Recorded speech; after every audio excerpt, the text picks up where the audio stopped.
Hindi naging hadlang ang kahirapan para makamit ni George Leona ang tagumpay. Anak siya ng isang magsasaka at magtatapos bilang valedictorian ng Philippine Military Academy Siklab Diwa class ngayong taon. May nusugo si Von Aquino.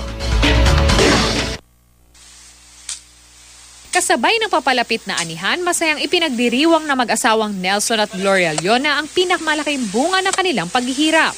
Labis na ipinagpapasalamat ng mag-asawang nakatakdang pagtatapos ng kanilang anak na si George sa Philippine Military Academy.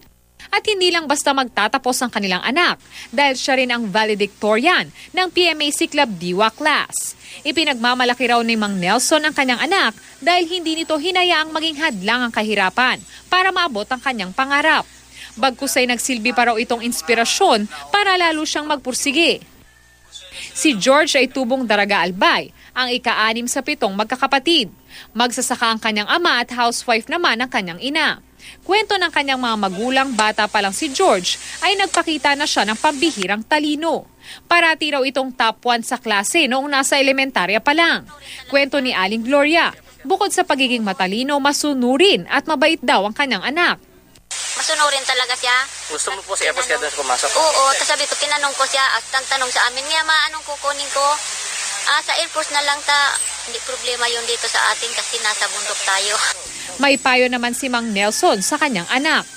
Ang masasabi ko, kung talagang gusto silang pumasok, magpursige sila. Huwag nilang anuin yung mga naunang sa korupsyon.